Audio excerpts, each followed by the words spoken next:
박수종의 뉴스 정면 승부. 박수종입니다. 앞으로 20년 후 우리나라 인구 구조는 초고령화 사회로 진입합니다. 65세 이상 인구가 20%라는 거죠. 인구 구조 3분의 1이 청년, 3분의 2가 노년 인구입니다. 청년들이 이제 본격적으로 노인들을 복양해야 되는 그런 시대가 옵니다.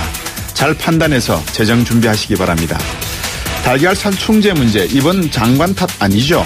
너무 장관 탓하지 마십시오. 정부 탓하지 마십시오. 그렇지만 농축산식품부 탓은 맞습니다. 정부가 수립된 지 70년이 넘어서는데 아직도 양농가와 축산품 품질관리 감독 시스템 이 정도밖에 안 됩니까? 바닥 양식어류 어떻습니까? 김은 안전한가요? 생선 먹어도 돼요? 고추를 먹을 때도 꼭다리부터 먹다가 끝자락은 버리라고 하죠. 어디까지가 먹어도 되고 안 되는지 알려주시면 고맙겠습니다. 경제는 심리라고 하지요? 아닙니다. 엄격히 말하면 인구의 크기입니다. 생각해 보십시오. 뉴스 정면 승부 시작하겠습니다.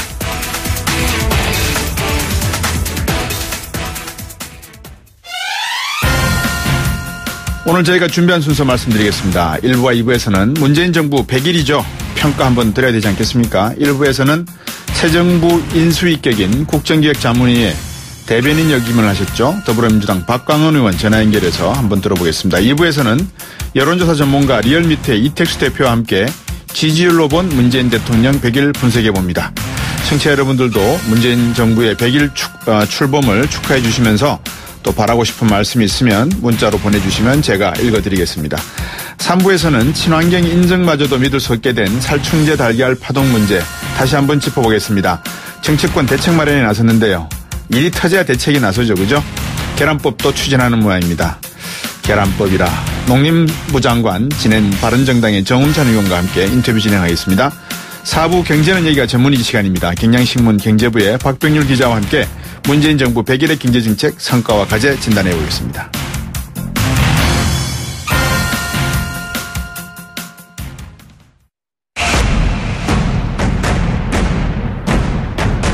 박수종의 뉴스 정면 승부.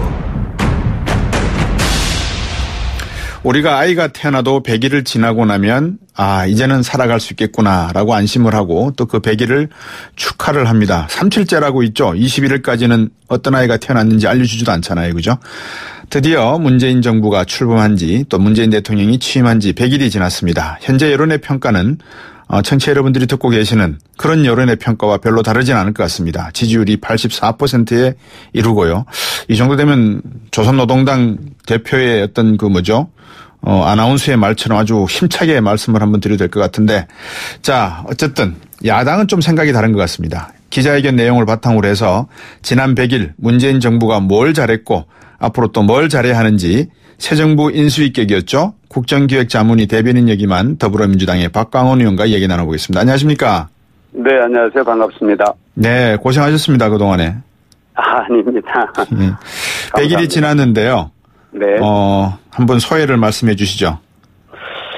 뭐라고 할까요? 좀 든든하다는 그런 느낌도 들고요. 네. 어깨가 더 무거워지는 그런 느낌도 있고, 또 좀 안심되는 그런 느낌도 있습니다. 국민들 아마 모두도 그런 어떤 국정 공백 상태에 대한 우려, 불안 이런 게 있었을 텐데, 비교적 100일이라는 짧은 시간 아닙니다만은 100일 동안 굉장히 많은 일이 있었는데, 네. 그 과정을 거치면서 우리나라가 어느 정도 다시 이제 도전하고 도약해 볼 수 있겠구나 하는 그런 국민들에게 자신감과 안정감을 준 그런 기간이 아니었나 싶습니다. 네, 정말 100일 동안에 온갖 자연재해나 이런 것들이 휘몰아치는 그런 모습이었는데요. 그죠? 네, 남북 한반도 상황을 놓고 봐도 그렇고, 네. 과연 이게 이전 정부 상태였으면 어떤 문제 해결을 했을까 고민도 되는, 걱정도 되는 그런 시간입니다만, 정말 문재인 정부가 아무런 준비 없이 정권을 이어받았지만 상당히 지금까지는 잘하고 있다. 이게 아마 국민들의 여론이신 것 같은데, 그죠? 네, 네.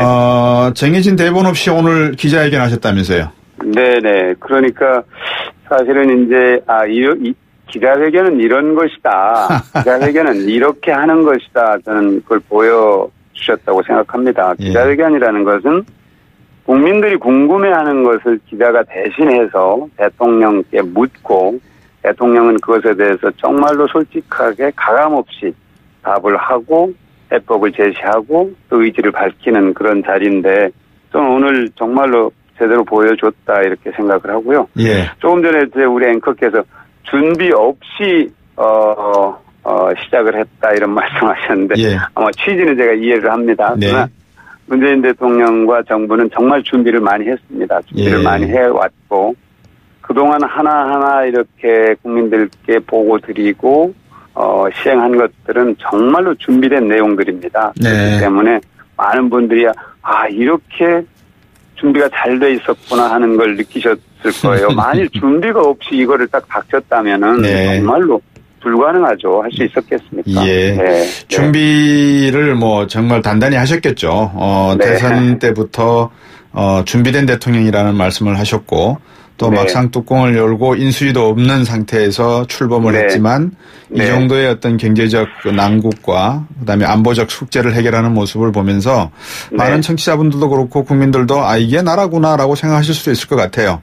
그렇습니다. 예, 이제 네. 100일이 됐습니다. 하지만 좀 더 우리가 겸손한 자세로 다시 한번 네. 말씀을 나눠본다고 가정을 하고요. 네. 준비가 됐다라고 했는데 막상 조금 이렇게 틈새를 보인 게 인사 문제 쪽입니다. 아시겠지만 네. 네. 박기영 전 과학기술혁신본부장 사퇴 문제도 있었고요. 이 네. 문제는 코드 인사다, 보온 인사다 이런 비판을 야당 쪽에서도 하고 있는데 어떻게 보십니까? 네, 이제 전체적으로 인사 전체에 대한 평가는 아마 저는 그렇게 나쁘지는 않은 걸로 알고 있습니다. 국민들께서 통합 또 균형, 상평, 능력 중심의 인사라는 것은 인정하실 텐데 네. 그 중에 이제 그분 박경 본부장 교수. 몇 분의 경우가 있었는데요. 사실 그런 부분들은 저희들로서도 아쉬운 부분이지만 그러나 저희들이 미흡했던 부분들에 대해서는 솔직하게 또 미흡한 부분이 있었다. 그리고 또 하나는 네. 그런 것입니다. 그러니까 대통령이 인사를 하면서 강조했던 부분과 예.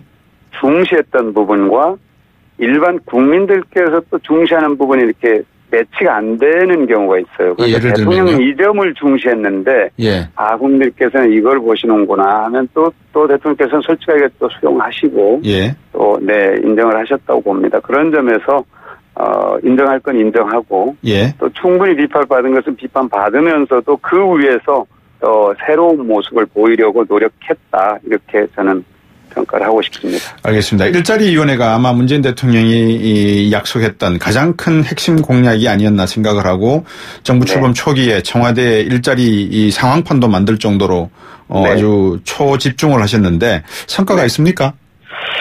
우선 일자리위원회가 왜 생겼는가를 잠깐만 말씀드려보면요. 예.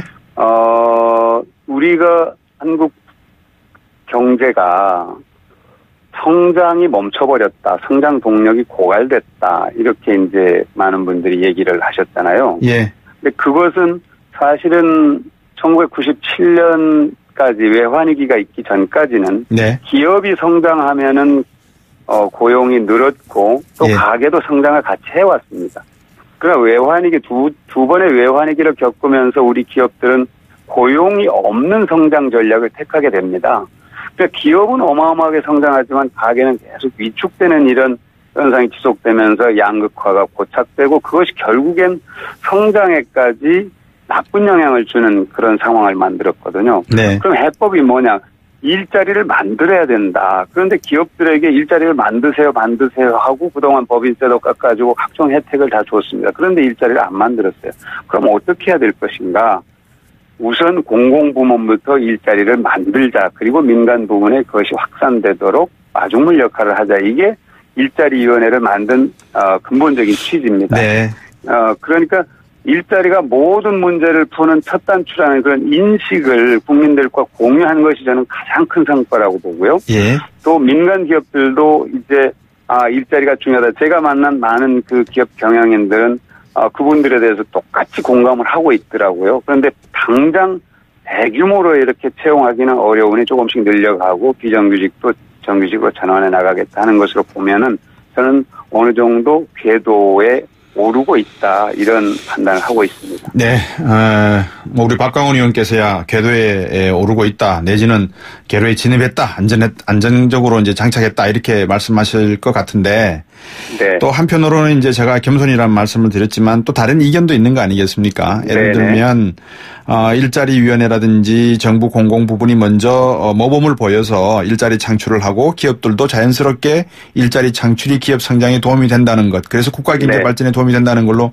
유도하려고 하지만 이게 앞에서 제가 오프닝에서도 말씀드렸습니다만 앞으로 2025년이 되면 우리나라가 초고령화 사회로 진입을 한단 말입니다. 네. 이 공공 부분이 비대해진다는 것은 결국 아무것도 만들어내지 않은 정부기관이 세금을 많이 걷어야 된다는 거고 재정적인 부담이 될 수 있다는 건데 이 문제에 대한 고민도 있어야 되지 않겠나 하는 게 이론이 있습니다. 네네. 그 부분에 대한 이제 이론이 있는 것으로 알고 있고 그런데 이제 공공기관이라고 해서 아무런 어떤 생산 활동을 하지 않는 것은 아니죠. 공공기관이 우리가 갖고 있는 공공기관들이 충분히 예산을 쓰는 기관들도 있지만 자체적으로 생산 활동을 하고 또 이 돈을 만들어내는 그런 기관들도 많이 있고요. 또 하나는 연구 활동을 하는 기관들도 굉장히 다양합니다. 공공기관들이. 네. 그 역할들을 충분히 해낸다면 저는 좋은 일자리를 제공하는 것에 더해서 우리 경제를 4차 산업혁명에 대비해서 끌고 갈 수 있는 그런 좋은 전략들도 만들어낼 수 있는 그런 역할을 충분히 해낼 거다 이렇게 봅니다. 예. 또 하나가 이제 방금 재정적인 어떤 부담과 연장선상에서 네. 뭐라 그럴까요? 지금 정부가 내놓는 상당한 정책들, 주요 경제 관련 정책들, 건강보험에 관계된 문재인 케어라든지 네. 부동산 정책이라든지 이런 것들이 사람 중심의 경제라는 것은 무슨 뜻인지 이해를 하는데 네. 이게 정부의 어떤 투명한 정세안, 정세 없는 곳에 복지가 없다라고 하는 이 기조에 과연 얼마나 원칙적인 뭐라 그럴까요? 규정을 가지고 지금 이 문제를 보는가 여기에 대한 좀 의구심이 있는 것 같습니다. 시장에서는. 우선 문재인 케어 건강보험 부분만 보면요. 네. 건강보험은 지금 이제 누적 흑자가 한 20조 원 정도 됩니다. 네. 그리고 또 건강보험법에 보면은 정부가 20%의 재원을 지원하도록 돼 있는데 현재까지 14%만 지원을 하고 있습니다. 정부가 제대로 다 그 역할을 하지 않고 있는 거죠. 이 부분을 충분히 활용할 수 있고요. 또 하나는 우리가 통상적으로 아는 중복 진료 또는 중복 검진 또 나이롱 환자 이런 누수가 많이 있습니다. 이 부분을 바로 잡으면 네. 아마 그 문재인 케어는 국민들이 지금 기대하고 또 잘했다고 평가하는 것처럼 저는 굉장히 조기에 궤도에 오를 것이다 이렇게 생각을 합니다. 이제 저희들의 목표는 이겁니다. 건강보험의 본인 부담률이 우리가 36.8%고요. 제일 높은 나라가 한 40%되는 멕시코고 우리보다 조금 낮은 나라가 그리스가 35% 정도 되는데 5년 임기 동안 30% 정도까지 낮추자는 겁니다. OECD 평균 본인 부담률은 20% 되거든요. 그것을 목표로 해서 저희들이 이제 쭉 갈 텐데 이 임기 동안 30%대까지 낮추도록 노력을 하고 그 다음 정권에서 20%대까지 낮추자 이건데 생각을 한번 해보시죠. 지금 중병에 걸리면 가산이 탕진을 하게 되고 골병이 들어요. 또 모든 가족들이 이 문제를 해결하지 않으면은 가족 중에 누군가가 병에 걸리면 바로 빈곤층으로 떨어지거나 온 가족이 고통을 받는 그런 일은 이제 피해야 된다, 막아야 된다는 그런 어떤 국민적 공감대가 있기 때문에 이것은 반드시 저는 가야 되는 것이고요. 또 아까 말씀드린 이제 과연 증세 부분은 저는 우리 국민들이 세금을 더 내지 않겠다는 그런 생각을 갖고 있다기보다는 공평과세가 되느냐 하는 것. 또 하나는 확고하게 세금 쓸 목표가 분명하냐. 과거에 이런 일이 있었습니다. 젊은 사람들과 대화를 해보니까 저보다 돈을 많이 버는 사람이 저보다 세금을 많이 넣는다는 게 확인되면 저 얼마든지 세금 더 내겠습니다. 이게 일반 인식이고요. 네네. 또 과거에 남북 교류 협력이 활발했을 때 통일을 위해서 세금 더 낼 수 있겠습니까 했더니 70%가 더 내겠다고 했습니다. 명확하게 우리가 명분이 있는 데는 세금을 더 내겠다는 의지가 있는 거죠, 국민들은. 네네네. 그 방금 말씀 주신 여러 가지 내용도 이제 차차 조금씩 깊이 들어가야 될 문제인 것 같고 간단하게 마지막으로 하나 여쭙고 싶습니다.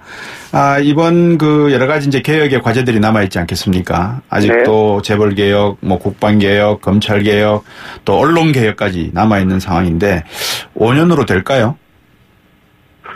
5년으로 되면은 좋겠지만 저는 장담하지는 않습니다. 그러나 확고하게 국민들이 이 부분은 이렇게 바꾸고 이렇게 조금이라도 10% 20%라도 바꾸니까 이게 낫구나.